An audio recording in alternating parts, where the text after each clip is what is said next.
Before I begin, don't forget to like the video, share your thoughts in the comments, and subscribe so you never miss any of my personal stories. And please tell me where you're watching from. I always love seeing which cities and towns join me here. Now, let me tell you about the day one of my students waited after class, and the words he spoke still echo in my mind. It was late afternoon on campus, long after my lecture had ended. The last bits of sunlight filtered through the tall classroom windows, stretching long shadows across the floor. Most of the students had rushed out to meet friends, grab dinner, or catch their buses. But he stayed. Elliot. Quiet, mature for his age, 21, thoughtful in a way the others rarely were. He sat in the last row, staring at the closed notebook on his desk, as though debating something with himself. I assumed he was simply packing slowly, or maybe waiting for the hallway to clear. But when I erased the last formulas from the board and turned back around, he was still there, just watching me.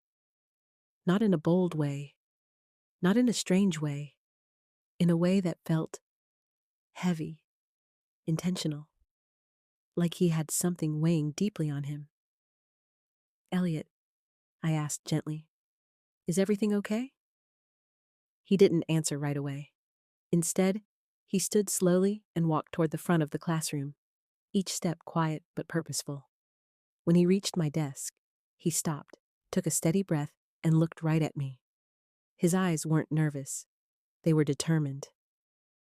"I need to tell you something," he said.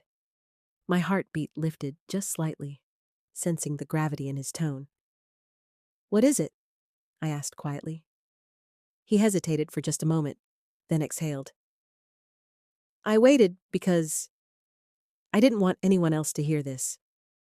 The room felt suddenly smaller, warmer. Even the dust in the sunlight seemed to hang still. He placed a hand on the back of the front row chair, not touching me, just grounding himself. Then he said the words that caught me completely off guard. "You're the reason I'm still here."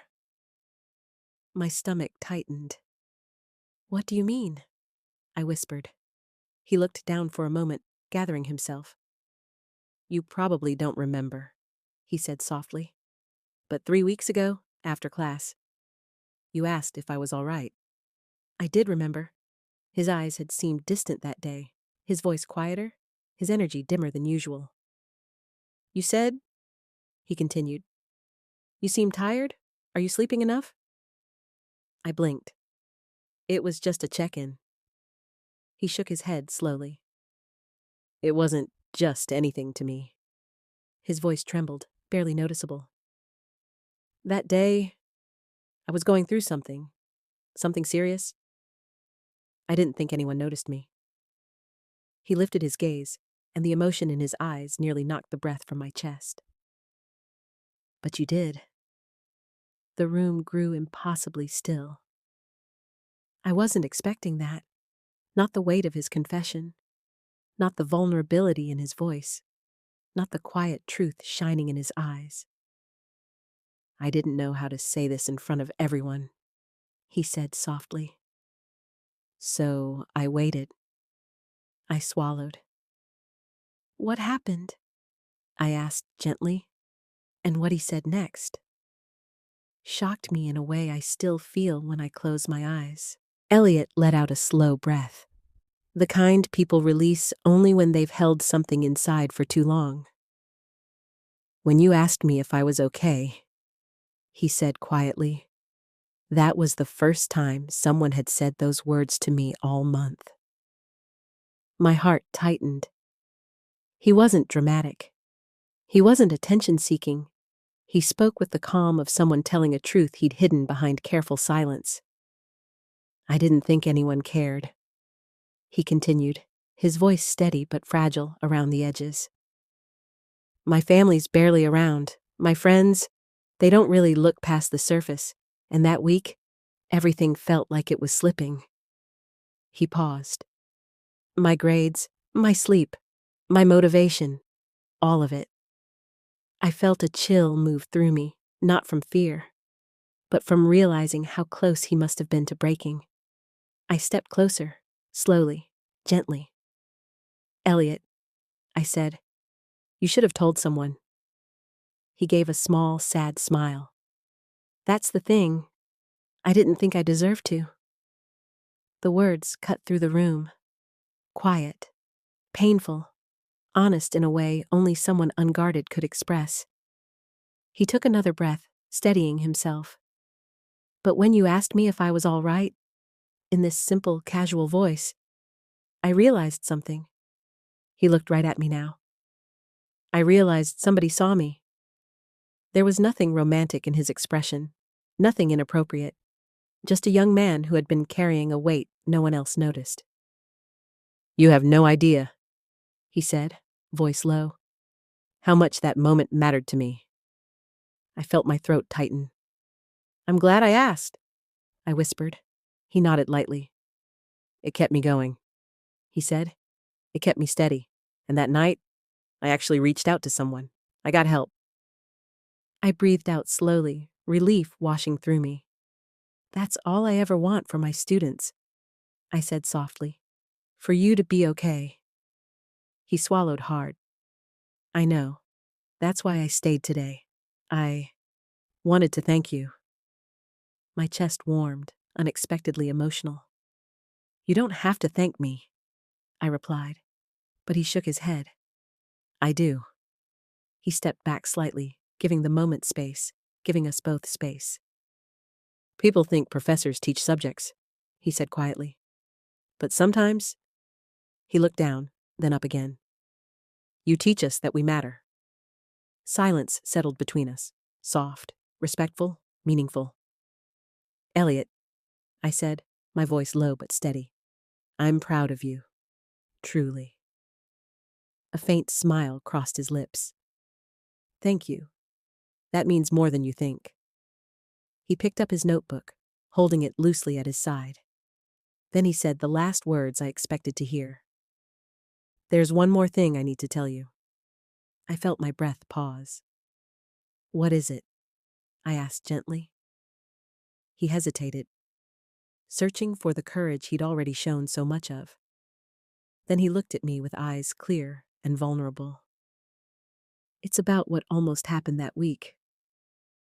My chest tightened. "What almost happened?" I whispered. He took a slow breath.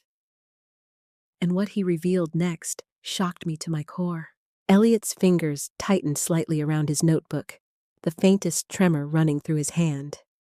Not fear, but the weight of choosing honesty. He took a slow breath, exhaling like someone stepping into the cold.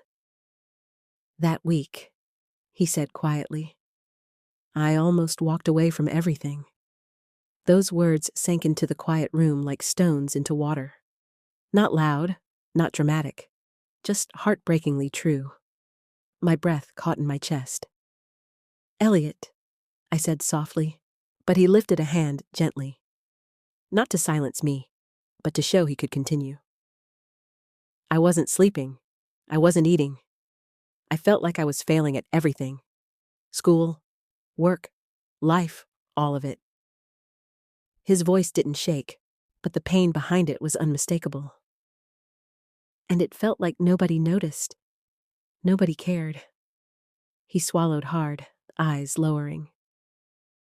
"But when you asked me if I was okay, it snapped something in me, in a good way." He looked up again, meeting my eyes with clarity. "It made me realize I wasn't invisible." A cold shiver ran through me. I hadn't known. I never imagined a small moment, a single sentence, could carry that much weight. "I'm so glad you're still here," I said, my voice barely above a whisper. He nodded gently. "That's exactly why I stayed today, because I wanted to say that out loud, to tell you you made a difference, even when you didn't know it." The classroom felt different now, not heavier, not sadder, more real, more human. "You weren't supposed to carry that alone," I said softly. A faint, relieved smile touched his lips, the kind that only comes when someone finally releases a secret they've held too long. "I know," he whispered, "and I'm not anymore." He closed his notebook slowly, as if sealing away the last chapter of something painful. "I'm getting help. I'm actually doing better. I just wanted you to know what your kindness did." My chest felt warm, emotional in a way I hadn't anticipated. "You're strong, Elliot," I said. "Stronger than you give yourself credit for." He gave a humble shrug, then straightened a little, as though the confession had lifted something heavy from his shoulders. There was a long, quiet pause. Not awkward, not tense, just full of a soft gratitude neither of us had the perfect words for. "I guess that's it," he said quietly. "That's what I stayed to tell you." I nodded, my voice warm. "And I'm glad you did." He took a step back toward the door, but before leaving, he looked at me with one last, sincere expression. "You saved me from making the worst decision of my life, just by caring for 10 seconds. His voice didn't crack. Mine almost did. "Take care of yourself," I whispered. He nodded. "I am, and I will." Then, with a quiet breath, he walked toward the doorway, but paused in the frame. "I won't forget this," he said softly. "Or you." And then he was gone, leaving the room impossibly quiet, but no longer heavy, just filled with the quiet echo of a moment that mattered more than either of us realized. After Elliot walked out of the classroom, the door eased shut behind him with a soft click. The hall outside was silent.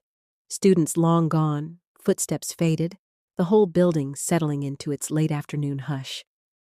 But inside that room, something still pulsed. Not tension, not fear, just the quiet hum of truth, raw, honest, and unexpectedly life-changing. I sank slowly into the front row chair, letting my hands rest on the desk, the same desk he stood beside moments earlier, gripping it like an anchor while finally speaking the words he'd kept buried. For the first time since the term began, I let myself really breathe. Not the rushed breaths of grading papers, not the shallow breaths of managing deadlines, not the automatic breaths of routine. A real breath, deep, full, because his confession cracked something open, not in him, in me. I'd been teaching for years, but somewhere along the way, I forgot the power of the small things. A question, a moment of eye contact, a little concern in your voice. 10 seconds. Sometimes that's all it takes. I thought back to that day weeks ago. The day his shoulders looked tense, his eyes tired. I almost didn't say anything. I almost let him walk out without asking if he was all right. Almost. And if I hadn't asked? I shuddered to think where he might be now. The sunlight shifted on the wall, warm and golden, catching the dust in soft motion. And I realized something. Teaching wasn't about lectures, or assignments, or grades. It was about seeing people, really seeing them. And that realization changed something in me that night. Quietly, but profoundly. I gathered my things, feeling the weight of the moment settle into my chest like a warm stone. When I stepped into the hallway, the air felt different, lighter, softer. And as I walked toward my office, I found myself smiling. A small, private smile that came from knowing something rare. That for one brief moment in this world, my presence mattered. Not because of authority, not because of position, but because I chose to care. And that choice gave someone enough hope to keep going. That night, as I locked up my classroom, I caught one last glimpse of the empty desks, the quiet witnesses to everything spoken and unspoken that day. I whispered, almost to myself, sometimes we save people without even realizing it. And as I stepped outside into the evening air, I carried Elliot's words with me, a reminder I would never forget. "You're the reason I'm still here." A sentence that changed him, and somehow changed me too. In the days that followed, I found myself replaying that afternoon more than once. Not out of worry, not out of fear, but out of quiet gratitude. You never know the weight someone carries. You never know the storm behind someone's calm expression. And you never know how deeply a single moment of kindness can reach. Elliot returned to class the next week smiling, genuinely, fully, in a way I hadn't seen him smile before. He participated, he laughed with his classmates, he asked thoughtful questions that reminded me of the bright young man he truly was. And every so often, he'd meet my eyes with a calm, knowing nod. Not a secret, not a burden. Just a silent acknowledgement of the moment we shared, the moment that mattered. There was no tension, no heaviness, only mutual respect and quiet understanding. He healed, I grew, and our paths continued, changed in small but meaningful ways. Months later, I would still think about that day, not with shock anymore, but with warmth.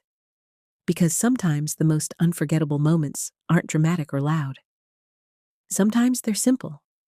A conversation after class, a question asked at the right time, a young man choosing to stay and speak instead of walking away. Sometimes that's all it takes to save a life. And sometimes that's all it takes to remind you why you're here, why you do what you do, why your presence matters more than you realize. As I turned off the lights one quiet evening and closed the classroom door behind me, I whispered a small thank you to the empty room for reminding me that kindness still matters. And with that, the story gently closed. Not with a twist, not with a shock, but with something far more powerful: hope.